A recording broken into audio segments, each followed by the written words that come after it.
Financial freedom in just 7 steps.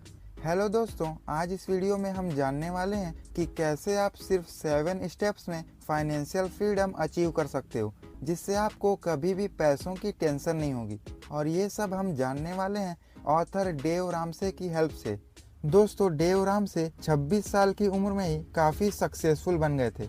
वो हर साल करीब $2.5 लाख कमाने लगे थे और करीब $4 मिलियन का उनका रियल एस्टेट पोर्टफोलियो था। मगर 2 साल बाद ही उनकी फाइनेंशियल सिचुएशन बिगड़ गई। वो बैंकरप्ट हो गए और उनके ऊपर काफ़ी कर्जे भी थे। दोस्तों, यह सब इसलिए हुआ क्योंकि डेव के पास फाइनेंशियल नॉलेज की कमी थी। ये उनकी लाइफ का सबसे बुरा टाइम था। मगर वो कहते हैं ना कि हर बुरा वक्त कुछ सिखा कर जाता है। डेव को भी इस बुरे वक्त में यह समझ आया कि फाइनेंशियल नॉलेज होना कितना ज़रूरी है। डेव ने फाइनेंशियल नॉलेज के बारे में काफ़ी कुछ सीखा और अपने इस बुरे वक्त से निकलने में कामयाब हुए और फिर पहले से भी ज़्यादा सक्सेसफुल बने। आज कई रेडियो और टीवी शोज में उन्हें बुलाया जाता है। कई लोग उनसे फाइनेंशियल एडवाइस लेते हैं। डेव रामसे ने एक book the total money makeover भी लिखी, जिसमें उन्होंने फाइनेंशियल नॉलेज के बारे में काफ़ी कुछ सिखाया है, ताकि उनके साथ जो हुआ वो किसी और के साथ ना हो। इस बुक में उन्होंने 7 स्टेप्स बताए हैं जिससे आप फाइनेंशियली फ्री हो सकते हो। आज मैं आपसे इसी बुक के उन 7 स्टेप्स के बारे में बात करने वाला हूँ, जिससे आपको फाइनेंशियल प्लानिंग के बारे में काफ़ी कुछ सीखने को मिलेगा और आपको कभी पैसों की चिंता नहीं करनी पड़ेगी। इसलिए वीडियो पूरा देखिएगा। Let's start. Step number 1, create an emergency fund. दोस्तों, ऑथर डेव रामसे के अकॉर्डिंग फाइनेंशियल स्टेबल होने के लिए सबसे फर्स्ट स्टेप है कि आप एक इमरजेंसी फंड क्रिएट करो। ऑथर के मुताबिक आपको सबसे पहले कम से कम $1,000 का इमरजेंसी फंड क्रिएट करना चाहिए। इंडियन रुपीज़ में ये करीब 80 से 85 हज़ार के आसपास होते हैं, क्योंकि डॉलर्स के रेट ऊपर नीचे होते रहते हैं। दोस्तों, हमारी लाइफ में कब कौन सी मुसीबत आ जाए कोई नहीं बता सकता। हो सकता है अचानक से आपकी जॉब चली जाए, या फिर आपकी फैमिली में किसी की हेल्थ बिगड़ जाए, या फिर और भी किसी तरह की इमरजेंसी सिचुएशन आ जाए। तब आप इस इमरजेंसी फंड का यूज़ कर सकते हो। हालांकि 80,000 रुपये बहुत ज़्यादा नहीं होते, मगर इमरजेंसी के समय ये पैसे आपको थोड़ी राहत जरूर दे देंगे। साथ ही साथ इससे आपको एक मेंटल सेटिस्फेक्शन भी मिलेगा कि अगर कोई इमरजेंसी सिचुएशन आई तो मेरे पास एक इमरजेंसी फंड है जिसे मैं यूज़ कर सकता हूँ। स्टेप नंबर 2, स्टार्ट द डेब्ट स्नोबॉल। दोस्तों, इमरजेंसी फंड क्रिएट करने के बाद आपका सेकेंड स्टेप है अपने सारे डेब्ट्स और लोन को क्लियर करना। आज के डेट में लोन लेना बहुत कॉमन हो गया है। लोग मोबाइल से लेकर कार तक सारी चीज़ें EMI में लेने लगे हैं, जिसकी वजह से लोगों के ऊपर कर्ज बढ़ता जा रहा है और उनकी पूरी कमाई EMI भरने में ही खर्च हो जाती है।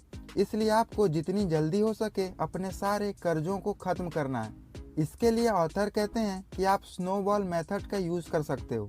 दोस्तों, अगर आप एक स्मॉल स्नोबॉल को पहाड़ की चोटी से गिराते हो तो धीरे धीरे नीचे आते आते वो एक बहुत बड़ा स्नोबॉल बन जाता है। ठीक इसी तरह आपको अपने लोन्स को क्लियर करना है। आपको अपने सबसे छोटे लोन से स्टार्ट करते हुए सबसे बड़े लोन तक जाना है। फॉर एग्जाम्पल, मान लेते हैं आपने 3 लोन ले रखे हैं जिनकी EMI आप भरते हैं। 30,000 रुपये मोबाइल के लिए, 1 लाख रुपए लैपटॉप के लिए और 8 लाख रुपए कार के लिए।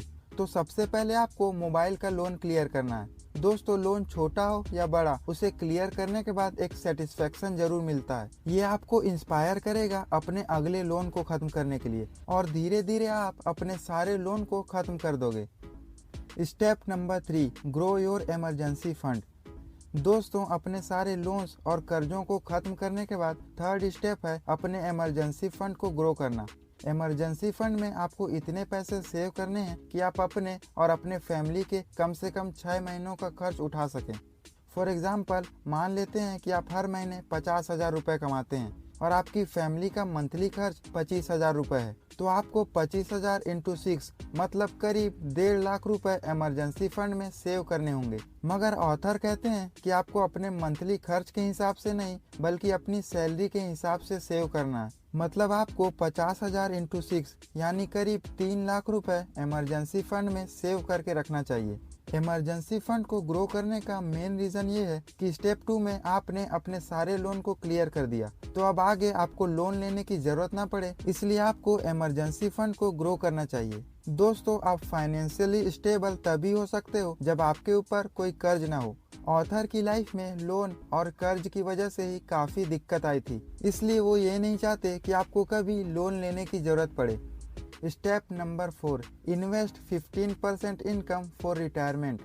दोस्तों, आप कभी नहीं चाहोगे कि आप रिटायरमेंट के बाद पैसे के लिए किसी और पर डिपेंड हो जाओ, इसलिए आपको अपनी सैलरी का करीब 15% हिस्सा अपने रिटायरमेंट के लिए सेव करना चाहिए, ताकि आपको रिटायरमेंट के बाद अपने खर्चों के लिए अपने बच्चों से पैसे न मांगना पड़े।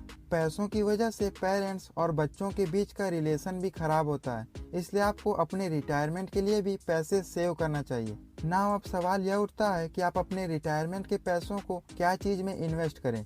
इसके लिए ऑथर कहते हैं कि म्यूचुअल फंड एक अच्छा ऑप्शन है। आप म्यूचुअल फंड में अपने पैसे इन्वेस्ट कर सकते हैं, जहां आपके पैसे ग्रो भी होते रहेंगे। दोस्तों, स्टेप नंबर 5 पर जाने से पहले मैं आपको बताना चाहूँगा कि हमारी अगली वीडियो में हम जानेंगे कि कैसे आप थॉट्स और थिंकिंग के पावर का यूज करके अपनी लाइफ में सक्सेस अचीव कर सकते हो। तो अगर आप उस वीडियो को मिस नहीं करना चाहते हो तो इस चैनल को सब्सक्राइब जरूर कर लें। एंड बुक समरी वीडियोस बनाने में काफी मेहनत लगती है, इसलिए वीडियो को लाइक जरूर किया करें। चलिए चलते हैं स्टेप नंबर 5 की तरफ। Step number 5, save for college. यह स्टेप उनके लिए है जिनके बच्चे हैं, और जिनके बच्चे अभी नहीं हैं उनके लिए भी यह स्टेप आने वाले समय में काम आएगा। दोस्तों, वो एक चीज जो आपका बहुत ज्यादा पैसा खर्च करा देगी वो है आपके बच्चों की एजुकेशन। आज के इस कॉम्पिटिटिव जमाने में जहां जॉब्स बहुत कम है, ऐसे में आपके बच्चों को एक अच्छी जॉब तभी मिल पाएगी जब वो एक अच्छे कॉलेज से पढ़ाई करेंगे, और ऐसे कॉलेजेस की फीस बहुत ज्यादा हाई होती है। ऐसे में एक ही ऑप्शन होता है, एजुकेशन लोन लेना। मतलब आपके बच्चों ने अभी कमाना शुरू भी नहीं किया और उनके ऊपर ऑलरेडी कर्ज चढ़ गया, इसलिए जब आपके बच्चे 3 या 4 साल के हों तभी से आपको उनके एजुकेशन के लिए अपनी सैलरी का करीब 10% हिस्सा सेव करना शुरू कर देना चाहिए, ताकि आगे आपको एजुकेशन लोन लेने की जरूरत ना पड़े। स्टेप नंबर 6, पे ऑफ द होम मॉर्टगेज। ये स्टेप उन लोगों के लिए है जिन्होंने होम लोन ले रखा है। दोस्तों, एक इंसान की लाइफ में जो सबसे बड़ा लोन होता है वो होम लोन होता है। लोग 20 से 25 साल तक का लंबा होम लोन ले लेते हैं, जिससे उनकी कमाई का काफी हिस्सा होम लोन भरने में ही निकल जाता है। होम लोन जितना लंबा होगा आपको उतने ही ज्यादा पैसे पे करने पड़ेंगे, इसलिए ऑथर कहते हैं कि आपको कभी भी 15 साल से ज्यादा लंबा होम लोन नहीं लेना चाहिए। दोस्तों, 6 स्टेप तक आते आते आप अपने सारे लोन क्लियर कर चुके होंगे, इसलिए अब आपका पूरा फोकस होना चाहिए अपने होम लोन को जितना जल्दी हो सके उतना जल्दी क्लियर करना, ताकि आप पूरी तरह से कर्ज मुक्त हो सको और फाइनेंशियली स्टेबल हो सको। Step number 7, build wealth. दोस्तों, अपने सारे लोन क्लियर करने के बाद अब टाइम है अपनी वेल्थ बिल्ड करने का। आपको अपने पैसों को इन्वेस्ट करना चाहिए। आपको इन्वेस्टिंग के बारे में नॉलेज गेन करना चाहिए। आज इंटरनेट की दुनिया में इजीली आप ऐसे लोगों से सीख सकते हो जो इन्वेस्टिंग में एक्सपर्ट हैं। प्रॉपर्टी, इंडेक्स फंड, बॉन्ड, आप इन चीजों में अपने पैसे इन्वेस्ट कर सकते हो और अपने वेल्थ को बढ़ा सकते हो। दोस्तों, जो मजा फाइनेंशियली स्टेबल होकर गाड़ी खरीदने में और अपने शौक पूरे करने में है, वो मजा लोन लेकर या उधार के पैसों से गाड़ी लेने में नहीं है। आप कभी भी लोन लेकर कार या फिर अपने शौक पूरे मत करो, बल्कि जब आप पूरे पैसे देकर किसी चीज को खरीद सको तभी आप उस चीज को खरीदो। दोस्तों, अगर आप इन 7 स्टेप्स को फॉलो करोगे तो आप फाइनेंशियली फ्री हो सकते हो और आपको कभी भी पैसों की चिंता नहीं करनी पड़ेगी। आई होप इस वीडियो से आपको कुछ नया सीखने को मिला होगा।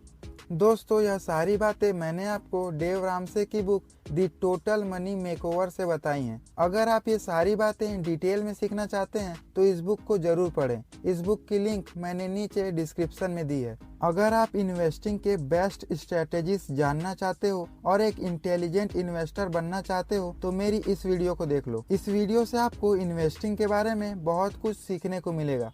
मिलते हैं अपनी अगली वीडियो में, तब तक के लिए बाय।